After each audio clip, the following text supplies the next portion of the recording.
солимии миллат аз солимии зан моддар вобастагӣ дорад, зеро маҳз моддари солим фарзандони солимро ба дунё меорад. дар давраи ҳомиладорӣ хоҳ-нохоҳ ҷисми зан дучори тағйиротҳои ҷиддӣ гашта, системаи муҳофизатии организм суст мешавад. дар ин давраи ҳаётан муҳим ҳар гуна вирус ва бемориҳо метавонанд ба ҷисми нозуки зан ба осонӣ роҳ ёфта, на танҳо ба саломатии худи модаршаванда, балки ба тифли батнаш низ таъсири манфӣ расонанд. коронавирус ин вабои аср то кадом андоза барои занҳои ҳомила хатарнок аст? коронавирус ба тифли дар батни зан буда сироят мекунад ё на?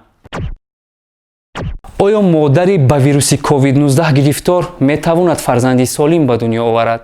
COVID-19 ба воситаи шири модар ба кӯдак мегузарад? барои пешгирӣ аз сирояти коронавирус занҳои ҳомила бояд чӣ чораҳо андешанд? салом бинандагони азиз, барномаи навбатии дарду дармон масъалаи таҳдиди коронавирус ба занҳои ҳомиладор ва таъсири ин беморӣ ба тифли онҳоро пайгирӣ мекунад. исломова гулшан рӯзиевна, табиби амрози занона, роҷеъ ба ин мавзӯъ андешаҳои аз нигоҳи илми тиб асоснокшударо пешниҳодатон менамояд. Коронавирус дар аввал ба системаи нафаскашии одам таъсир расонда, баъд аз он ба меъдаву рӯда ва дигар узвҳои бадани инсон таъсири худро дучанд зиёда мегардонад. Пневмония метавонад ҳарорати баланди бадани одамро нишон диҳад. Коронавирус ҳам чунин ҳаст. Пневмония сулфазанӣ зиёд дорад, нафастангӣ дорад. Коронавирус низ чунин ҳамин симптомҳоро, аломатҳоро дорад. Фарқияти коронавирус аз пневмония дар он аст ки дар коронавирус бисёртар дар системаи асаби инсон таъсири худро мерасонад ва дуюмаш ин ки бисёр одамро камқувват мекунад. Пневмония ба ин дараҷае ки коронавирус дар системаи асаби инсон таъсир мерасонаду одамро беҳад камқуввати бад мекунад, пневмония ин хусусиятҳоро надорад. хатари коронавирус дар занҳои ҳомиладор бениҳоят баланд аст, чунки зани ҳомиладор вақте ки гирифтори коронавирус мешаваду дар давраи вазнинии ҳамин коронавирус дучор мешавад, метавонад ки кӯдаки батни занро кушад. яъне ки инкишофнаёфта, ҷанини инкишофнаёфта метавонад кунад. вақте ки зан бемории коронавирус мешаваду он кас метавонад ки таваллуд кунад, лекин метавонад ки кӯдак ягон бо ягон нуқс таваллуд шавад. ин беморӣ таъсири манфии худро ба зани ҳомиладор мерасонад ва вақте ки зани ҳомила таваллуд мекунад, мо иҷозат медиҳем ки ба воситаи пӯшидани ниқоб ба кӯдаки худ шир диҳад. бениқоб ба кӯдаки худ шир додан мумкин нест. занҳои ҳомила барои пешгирии коронавирус бояд аз хона беҳуда ба ҳар ҷо рафтан мумкин нест. дар зани ҳомила вақте ки ба берун мебароянд, зиёда аз 1.5 метр аз дигарон дурӣ ҷӯянд. бениқоб ба занҳои ҳомила ба беморхона ё ин ки ба ягон ҷо сайру гашт рафтан бениқоб тамоман мумкин нест. занҳои ҳомила дар хонае ки бемории коронавирус дар он оила вуҷуд дорад, зани ҳомиларо мумкин нест дар он ҷо зистанд. бояд алоҳида кунанд. хонаи зисти, ҷои манзили зисти зани ҳомила бояд алоҳида бошад. бисёртар дар вақти коронавирус, вақте ки ҳарорати зани ҳомила баланд мешавад, сулфазанӣ зиёд мешавад, аз инкишоф ёфтан боз монданам як тараф метавонад ки исқот кунад. ҳам исқот мешавад, ҳам метавонад ки аз инкишоф боз монад.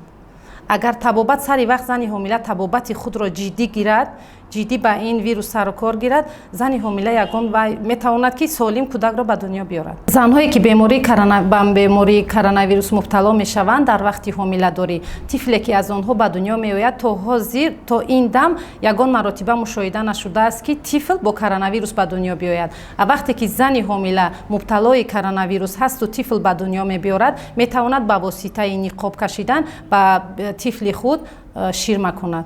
коронавирус дар таркиби шири зани ҳомила вуҷуд надорад. ҳозир ки фасли тобистон аст, тамоми намуди меваву сабзавотҳо ҳаст. зан метавонад ки аз витаминҳои зинда, яъне ки меваҳое ки дар кишвари мо ҳастанд, мерӯянд, аз онҳо бисёртар истеъмол кунад. вақте ки организми зан ба қувват ҳасту ҳамун иммунитети зан баланд ҳаст, коронавирус ба зан таъсири худро расонда наметавонад. Коронавирус дар ҳолате ба зан таъсир мерасонад ки вақте ки зан камхунӣ дорад, зан ягон бемории дигар дорад, ҳомиладор бемории қанд дорад, ҳомиладор бемории гурда дорад, ҳомиладор ягон бемории сироятӣ, пневмония ягон вай дигар дар гузаштааш дорад, дар собиқа дорад, яъне пневмония гузарондагӣ ё ин ки туберкулёзни касал гузарондагӣ, ҳамин занҳо бисёртар таъсир мерасонад коронавирус, барои он ки вақте ки зан иммунитети зан вақте ки паст мебошад, сус мебошад, бисёртар таъсир мерасонад. Барои баланд бардоштани иммунитети зани ҳомила бояд зани ҳомила бисёртар аз меваю сабзавот, хӯрокҳои серғизо, чизе ки дар табиати мо мерӯяд, донагиҳо бисёртар истифода барад, чунки дар он сафедаҳо зиёд ҳастанд ва метавонад организми зани ҳомиларо бақувват кунад, то ин ки муқобили ҳар гуна вирусҳо мубориза бурда тавонад.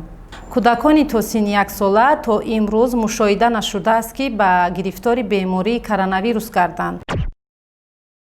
маслиҳати ман ба занҳои ҳомила чунин ҳаст ки дар ҳамин давраи пандемия ки тамоми ҷаҳонро ба ларза овардааст, ин аст ки метавонанд беҳуда ба кӯчаю бозор ба ҳар ҷо сайругашт накунанд.